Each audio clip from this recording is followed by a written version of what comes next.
안녕하세요. 절대갑투의 명품 PD 한PD입니다. 자, 오늘도 고령화 쇼크를 가지고 주제를 가지고 한번 이야기해 보겠습니다. 자, 일본에서 사상 처음으로 80세 이상 고령 인구가 10명 중 1명이라고 그래요. 그러면 10%가 80세 이상이다. 어마어마한 거죠. 그죠? 뭐 예전 같았으면 평균 연령으로 보면 이게 생존이 가능한 인구가 아닌데 지금은 일본에서 10명 중에 1명이다. 자, 이제 우리도 그렇게 된다는 거죠. 일본 정부가 발표한 데이터에 따르면 1억 2,500만 전체 인구 중 65세 이상 인구, 고령화 인구죠. 이게 29.1%래. 이게 아마 세계 1위라고 그러죠. 65세 인구가 아까 한 30%다. 그죠? 3분의 1이 65세 인구다. 그러니까 일본은 이게 문제가 될 것 같아요. 왜냐면 이 사람들은 다 연금을 내는 사람들이잖아. 그죠? 연금을 받는 사람들이잖아. 근데 연금을 내는 사람들은 줄어들고 연금을 받는 사람들은 점점 늘어나고 그래서 일본이 엔화가 약세가 아닌가 그런 생각이 들어요. 이거 좀 공부가 필요한 것 같아요. 좀 공부가 필요한 것 같아요. 일본이 금리를 못 올리고 엔화가 약세인 이유가 바로 고령화가 아닌가 그런 얘기도 있어요. 어쨌든 연금을 받는 사람이 10사람 중에 3사람이다. 세 사람이 넘을 수도 있죠. 65세 이상이니까. 이거 심각한 거죠. 그죠? 유엔은 인구 대비 65세 인구 비율로 볼 때 일본 인구가 전 세계 최고령. 그러니까 세계 1위라는 거예요. 일본이. 자, 일본이 세계 1위가 29%예요. 그럼 우리는 얼마인가? 라고 봐야죠.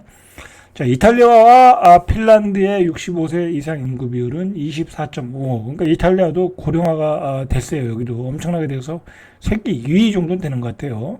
핀란드가 23.6. 그래서 2위와 3위. 그러니까 24%가 2위예요. 그럼 우리가 25% 정도 되면 우리도 이제 곧 일본 다음에 2위가 되는 거예요. 일본의 국립사회보장인구문제연구소에 따르면 오는 2024년 65세 인구는 전체의 34.8. 자, 일본이 늙어가고 있는 거예요. 그죠? 일본이 늙어가고 있다. 자, 일본의 엔화의 약세는 바로 이런 데서 이유가 있는 거다라고 보시면 되겠죠. 그러면 우리나라 고령 인구의 65세 인구의 퍼센테이지를 보면 2030년 기준으로 지금 뭐 한 20% 되려나요? 지금 2030년 기준으로 25.3%라는 거야. 그러니까 10명 중에 2.5명, 그러니까 우리도 한 3명 정도, 10명 중에 3명은 연금을 받는 거야. 그죠? 연금을 받는 거죠. 그럼 연금을 내는 사람은 얼마나 되겠어요?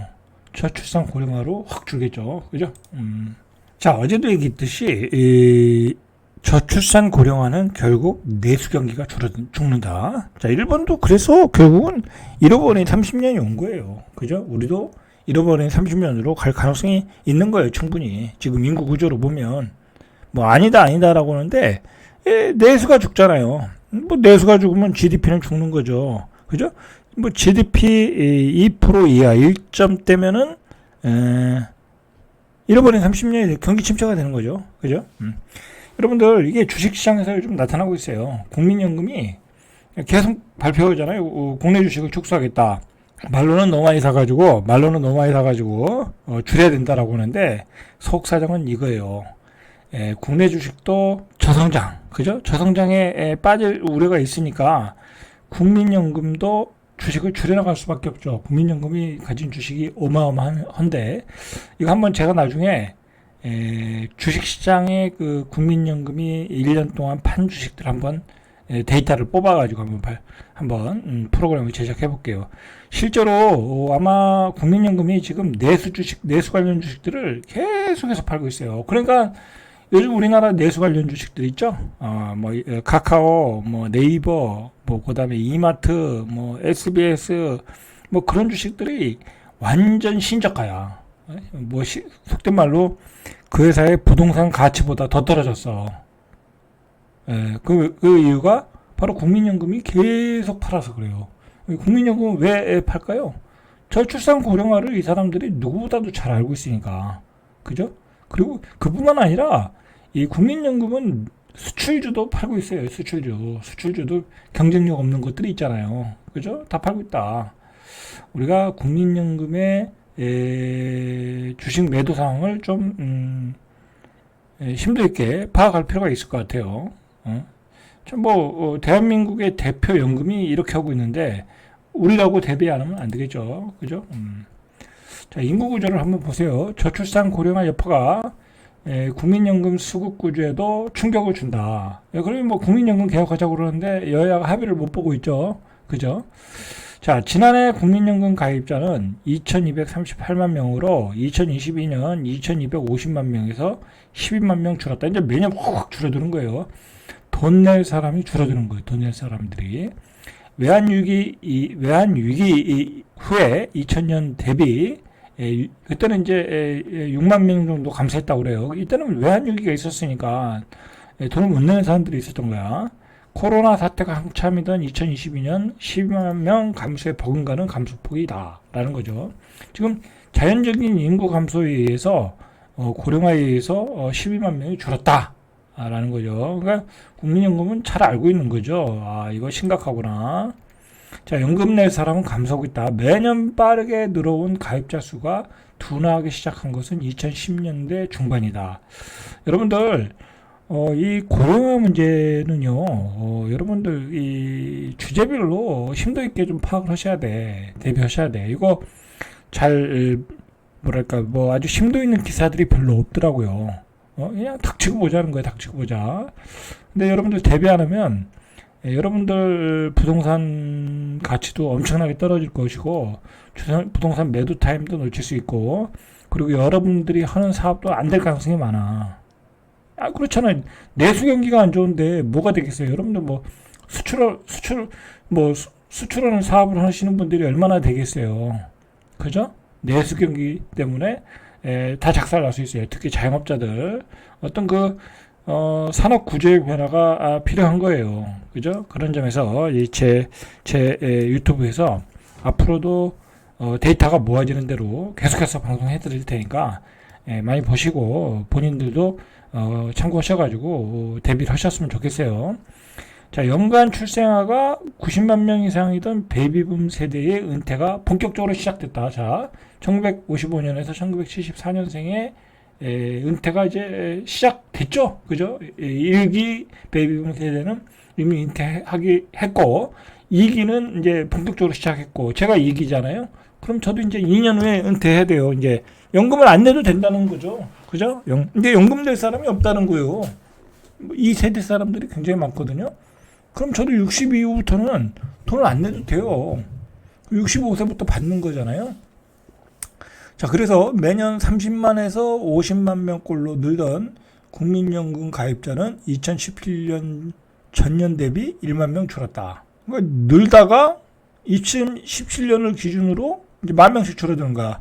이제 국민연금이 이제 총액이 늘어나질 않는 거죠. 받는 사람이 더 많아지니까. 이게 참 우리 젊은이들 입장에서는 굉장히 불리한 거죠. 나중에 보면 더 심각해져요. 의무가입 연령인 만 59세를 넘겨 보험료 납부 의무가 끝난 57년에서 58년생이 가입자에서 대거 빠진 영향이다라는 거죠. 이때 세대가 또 어마어마하거든요. 숫자가 2005년 3,133만 명에서 2015년 3,290여 명으로 늘어났다가 18세에서 19세 연금 가입 대상 인구는 점점 감소해서 2023년 3,030만 줄어들었어요. 벌써 이게 얼마나 줄어든 거예요? 이거 2015년 기준으로는 260만 명이 줄어드는 거네. 그죠? 이제 국민연금이 막 금액이 늘어날 수가 없네. 그죠? 2015년 기준으로도 260만이 줄어든 거예요. 그 260만 명이 바로 베이비붐 세대다. 이거예요. 베이비붐 세대다. 자, 이게 심각해 보이죠? 그러니까 국민연금이 주식을 팔 수밖에 없죠. 내수주를 중심으로. 그죠? 우리나라 거를 줄이고 외국에 투자한다고 그러잖아요. 그죠? 인구가 없는데. 자, 이런 추세를 방치하면 국민연금의 재정 악화 속도가 더 빨라진다. 자, 우리나라 국민연금의 재정 악화는 불을 보듯이 뻔하죠. 자, 빨리 여야가 합의해서 좋은 방안을 만들어 놔야죠. 정부는 지난해 발표한 5차 국민연금 재정 계산을 통해 국민연금 가입자가 2023년 정점으로 매년 빠르게 감소해 2093년에는 861만 명이라는 거야. 뭐 우리가 그때까지 뭐 생각할 필요는 없겠지만 뭐 이때는 완전히 난리가 나는 거예요. 2093년 뭐 그렇지만 우리 손자들 세대잖아요. 그죠? 손자들 세대에는 국민연금도 받기도 어려운 거야. 낼 사람이 없어. 낼 사람보다 받을 사람이 많아. 당연히 금액이 줄어들겠죠. 그렇게 되면 이때는 세상이 뒤집어지는 거예요. 반면 연금 수입 수급자는 2023년 626만에서 2066년 1722만 명. 그러니까 2093년 기준으로 보면 연금을 받아야 되는 사람은 한 1800만 명, 낼 사람은 860만 명. 자, 이렇게 되는 거예요. 그러니까 이게 말이 안 되는 거죠. 자, 조금 더 다른 파트로 보면은 이 저출산의 영향은 당장 4년 뒤에, 이건 이제 예전에 이제 얘기니까 지금 2025년도 내년이죠. 작년보다 병역 의무자가 10만 명 넘게 감소했다라는 거야. 그러니까 2020년 기준으로 보면 10만 명 넘게 감소한다. 그러니까 2020년에 보다 2025년에는 병역 의무자가 10만 명 넘게 감소한다. 요즘 난리예요. 그래가지고 그죠? 들어갔던 뭐 대위 중사도 뭐 다 그만두고 나오니까 뭐 국방이 큰일 난 거예요. 왜 그러냐면 초중고교 대학 학령 인구가 6세에서 21세인데 100만 명까지 줄어드는 등 경제사회 전반에 위기를 가져올 거다라는 거죠. 학령 인구도 이렇게 줄어들고 있어요. 그러니까 이거 학원이 어떻게 되겠어요? 우리나라의 그 내수 경기 중에 가장 중요한 부분이 교육산업이잖아요. 이 교육산업도 지금 무너지고 있는 거예요, 지금. 뭐 그동안 잘 뽑아 먹었죠. 자, 감사원에서 발표한 보고서에 따르면 저출산으로 인해 2020년에는 782만 명이었던 학령 인구가 2025년에는 689만 명, 93만 명, 아까 말했듯이 이 정도로 줄어든다는 거예요. 그러니까 이미 우리는 영향권에 왔어요. 그죠? 영향권에 왔어요. 이때가 좋았던 거죠. 2020년이. 자, 2020년이 뭐 오래된 것 같은데, 얼마 안 된 것 같은데도, 자, 저출산은 국방에 영향을 끼치고, 병역 의무자는 2024년에 의무자가 33만 3천 명, 2025년에는 22만 6천 명. 이거 뭐, 큰일 났네요. 그죠? 이제 웬만하면 다 군대 가야 돼. 그죠? 2037년 이후에는 19만 명. 그죠? 네. 더 줄어들겠죠? 나중에 군대 갈 사람도 없는 거야. 그죠?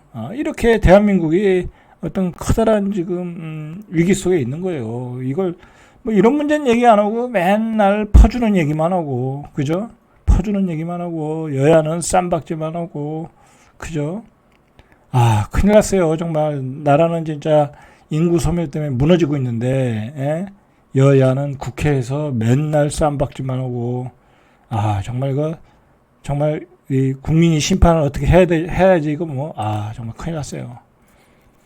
자, 이 자료를 보면 정말 놀라 자빠지고 있어요.